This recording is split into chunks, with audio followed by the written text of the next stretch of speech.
Before we begin today's review, I would just like to mention that this product can be found at Dan's Dinosaurs. Dan frequently offers incredible deals on new releases, as well as peace of mind when ordering items from outside the States. Be sure to check his store frequently for new merchandise, and if you should ever order from him, be sure to mention that Killershrewfan sent you in the comments box at checkout. It's a massive help to the growing channel, and I appreciate it. Now with that out of the way, let's get to the review. Hello, and welcome back to Killershrewfan's 12 Days of Reviews. I kicked off this year's season with a review of the recently released GR Toys Carcharodontosaurus, and in that video I made frequent references to their earlier Carcharodontosaurus, and how I felt that figure had an admittedly superior execution. When it was released, it did cause quite a stir amongst collectors, as the promo images had promised a nice sculpt with a very involved paint job. Whereas a lot of people were quite floored with the design, I remained skeptical, thinking there was no way the final product would look that good. Well, I ended up having to eat my words, as what we got was surprisingly faithful to the broad strokes of the Paintmaster, all things considered. At least with the purple variant. I still think the orange one fared a little worse in this department, but I do think that the purple one boasts one of the most involved paint jobs I have ever seen on a mass-produced figure, making this an all-around enticing addition to the GR Toys catalog and dinosaur toy collecting in general. And since I brought it up multiple times in the first review of the season, it only seems fair that I go a little more in-depth today. This is the GR Toys Carcharodontosaurus. Starting off with the head of this figure, I feel I must emphasize the fact that the remains of this dinosaur are quite fragmentary, and even then a chunk of what was found was lost during World War II alongside another dinosaur that no one ever talks about ever. So with that in mind, it goes without saying that any reconstruction of this species is going to be speculative, and take cues from other related dinosaurs. That being said, based on what we do have, I do think the head of this figure seems to be fairly near the mark. The snout seems to have a little more of a convex curve to the nasal ridge, but I could chalk that up to the notable keratinous crests, which we can safely infer from the rugosity of the skull. Meanwhile, the rest of the face is covered in a mosaic of scales of various shapes and sizes, even forming extraoral tissue along the margins, and I must say this is one of the best examples of this I have ever seen on a mass-produced model. Although getting one where the jaw does close flush is a bit of a crapshoot, and that's unfortunate because you're not able to get the full effect of the lips if the jaw won't close all the way. And yes, the figure does feature an articulated jaw, which opens a good amount to reveal pink cheeks that look a little flat, especially when you look inside the mouth where you can see all of these sculpted ridges encasing the roots of the teeth. This has all been painted with a nice mix of light and dark pink tones, while the tongue has an interesting combination of pinks and yellows. This has all then been covered with a satisfying amount of gloss to give the interior a moist appearance. With the mouth open, you can also get a good look at the teeth, which might be just a little too white in my opinion, but I feel like they're a good length all things considered. Long enough to still be visible even with the extraoral tissue, but not overly elongated for the sake of looking dangerous. One minor nitpick here would be the eyes, which are done in orange with a brown pupil, and I'm honestly not a huge fan of that, since it just sort of blends into the orange across the top of the head. It's almost like the eyes you see on Mattel figures, where they just sort of use the base plastic tones as part of the color for the eyes itself. It just doesn't stand out to me or look all that lifelike, which is a bit of a shame, but a small grievance in the grand scheme of things.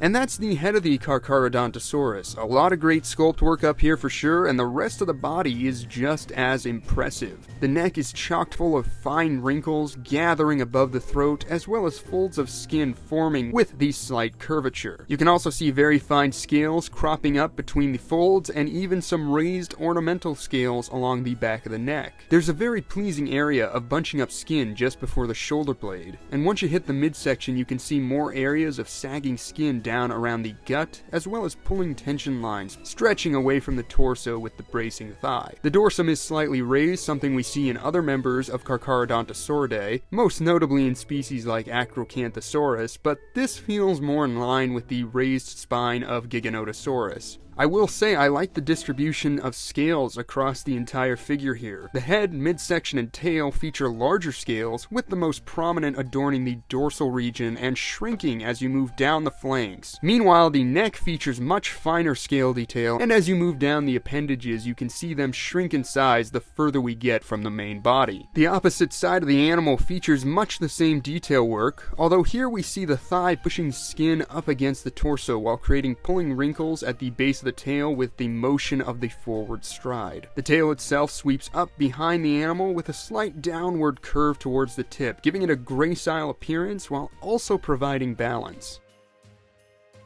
The legs are well muscled yet agile, with lithe thighs feeding into the rounded calves and nimble ankles.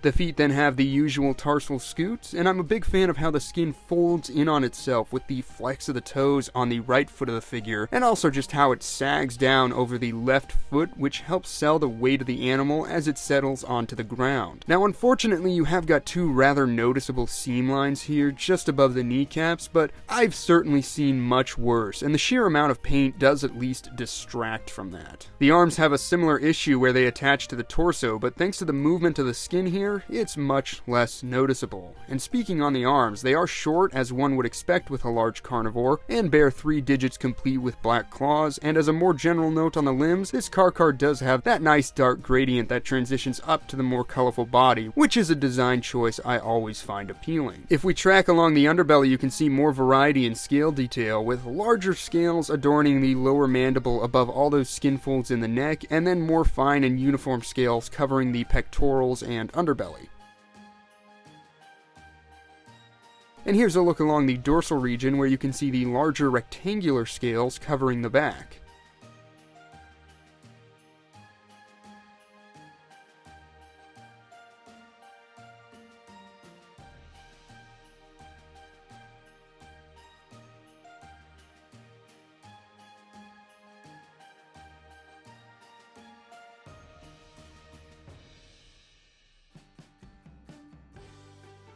As far as the pose goes, it's simple, yet very effective. The Carchar is mid-stride with just the slightest curve to its posture as it ambles forward. It feels much more naturalistic in its presentation than its predecessor, the Spinosaurus, and as you can see, it's very well balanced for an active biped. I've had this piece for several months now and haven't had any issues with it tumbling over, which is great. But then we get to easily the biggest talking point of the figure, and that would be the paint job. It almost feels too daunting to talk about because there's just so much going on with it, with so many different colors and application techniques used to create a lifelike modeling across the figure. This makes the paint look incredibly intricate, especially for a mass-produced model, but here's the thing. I don't know if all of that effort went towards the most sensible design. This might be an unpopular opinion, but I feel like even if it's an objectively complex paint job, it's not really a cohesive one. When you look at this model, you see a lot of colors, yes, but colors that don't really come together to form a clear design. There's no balance to it, no place for your eye to settle. It's just a mishmash of various shades and tones that make the animal look as though it's suffering from massive bruising across its entire body, given the mixture of oranges, purples, and greens. There are some areas where it does look pretty good. In fact, I would go so far as to say incredible, and that would basically be the entire back half of the model if you ask me. The more cohesive mixtures of thinly applied greens and forest modeling broken up by the white stripe create a very lifelike appearance, one that creates a faux pearlescence almost akin to snakeskin. Meanwhile, the subtle transition to the golden cream base tones of the legs works well, and the banding of purple spots looks thin enough to work as pigmentation. But then you get to the torso and it just sort of devolves into a mishmash of purple lines and spots and orange blotches and white stripes. I think why it sort of falls apart for me here is due to the lack of contrast we saw on the Paintmaster. Yeah, even though the final figure did a commendable job at capturing a lot of the detail of the Paintmaster, there was still an expected level of falloff, most noticeably for me in how the accent colors like the orange and white were much more subtly applied on the Paintmaster, which allowed the purple to still be the primary marking. Here, it got a little too heavy, and that contrast between primary and secondary design elements got muddled up. And maybe it's just mine. I've seen others where the orange is much more evenly applied across the torso and the white stripes are less prominent, which allows it to act as the next step in the transition of the base tones from lime to golden cream to orange, creating a sensible backdrop for the purple markings to sit atop. On mine though, it's just an orange blotch on the flank that's been saddled with purple splotches and white zigzagging lines.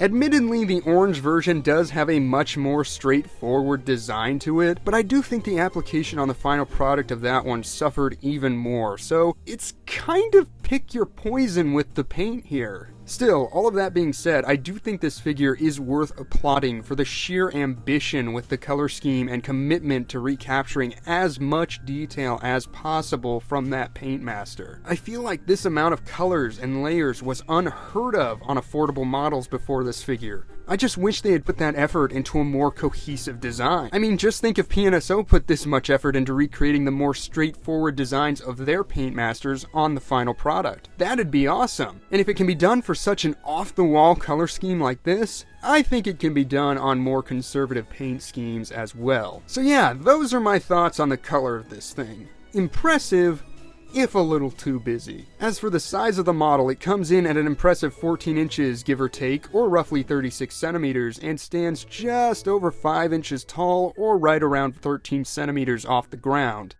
Now, since Carcharodontosaurus is so fragmentary, estimated size are going to be a bit tricky to nail down. The most commonly accepted numbers range from around 36 to 42.5 feet in length, which would put this figure in the roughly 131 to 136 scale range, with the model needing to represent a higher-end 42-foot specimen to slot into that 135 scale. For size comparisons, I have to start out by bringing in the recently reviewed GR Toys Carcharodontosaurus, and whereas that one was another very well sculpted offering from the company, you can see that they really phoned it in on the paint job, creating a much more simplistic design that unfortunately suffered a much more noticeable drop in quality from the paint master. These figures are in scale with one another though, as is the next comparison. Here again is some old footage I shot of my GR Toys Spinosaurus, and even though I knew I would soon be parting with that figure, I also knew I wanted to get some shots of it with its fellow GR Toy companions. Again, you can see a much more simplistic design with the Spinosaurus, which easily makes the Carchar the most flamboyantly colored of the three. There you can see the GR Toys Trinity together, and even if I have some grievances with each, I do still think the company is another example of quality over quantity, with all three of their figures being noteworthy in some regard. Here's hoping whatever they do next is just as impressive and still in scale like these three are. Now for some essential comparisons. First up, here it is with the PNSO Carcharodontosaurus Gamba, and I could see this being quite the divisive topic. Which one of these is the superior offering? And I think it comes down to personal taste. Gamba is the obviously more subdued offering with much more subtle details and a very simplistic color scheme in comparison. It also lacks lips, which I'm sure would be a big draw or deterrent depending on which side of the fence you lean towards. Meanwhile, the GR Toys version offers a much more vibrant color scheme with more immediately noticeable sculpt details and a larger size, and I'm sure there are plenty of collectors who live by the mantra, bigger is better. Either way, I am curious to know your thoughts on the matter. Meanwhile, we're going to move on with comparisons, starting with another Spinosaurus. This time, it's the 2020 PNSO offering nicknamed Essian. And whereas these two at first glance appear massively out of scale with one another, PNSO's figure actually represents a subadult specimen, and I like how these can play off of each other. Perhaps a young Essian waited too far from his aquatic home and is now being attacked by a much larger, fully grown Carcharodontosaurus who now has the home field advantage. I can certainly imagine such a scene playing out in the Chem beds many eons ago. And speaking of PNSO, here's the figure alongside their 135 scale Wilson, the Tyrannosaurus Rex. And this is a good comparison as it highlights the disparity in the body plans of Tyrannosaurs and Carcharodontosaurids, with Tyrannosaurus Rex being the peak example of a hulking behemoth evolved to crush prey with massive jaws, while Carcharodontosaurus and kin went a different evolutionary route. And I do love that these two figures are within the realm of possibility for being in scale with one another. Now for a relative, here is the GR Toys Carcharodontosaurus with the Eofauna Giganotosaurus, which is 100% at the opposite end of the color spectrum. I don't know if you could get much more drab than the tan and olive tones of that figure, but it is cool to see them next to one another, and they are pretty similar in terms of their scale range. As a final standard big bad theropod comparison, here is the Papo Not So Limited Edition Spinosaurus, which is the closest I would say I have to an in-scale, fully grown Spinosaurus, even if it is a bit more extreme in its aesthetics than the rest of the comparisons I've made. God, I wish I had the Mesozoic life Spinosaurus. Then I feel like my big theropod lineup would finally be whole. And speaking of a lineup, there's the big four all together, and I love that we live in a time when we can have 4 unique interpretations from 4 very different companies of 4 very awesome dinosaurs that no shelf should be without in some form or other.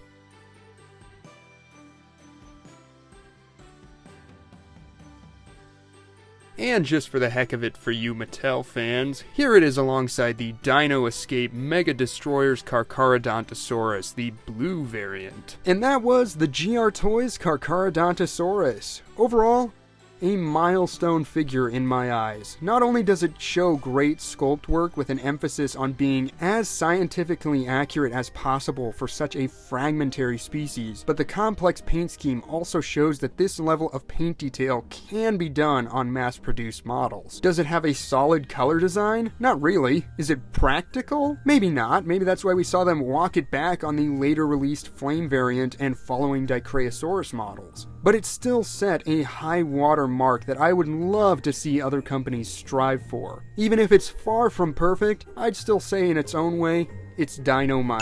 But as always, I want to know what you guys think of this figure. Do you own it yet? Are you planning to pick it up? What are your thoughts on the color scheme? Drop a comment down below, and as always, thank you so much for tuning in to today's review. I hope you enjoyed it, and I hope to see you again tomorrow when we take a look at some holiday babies.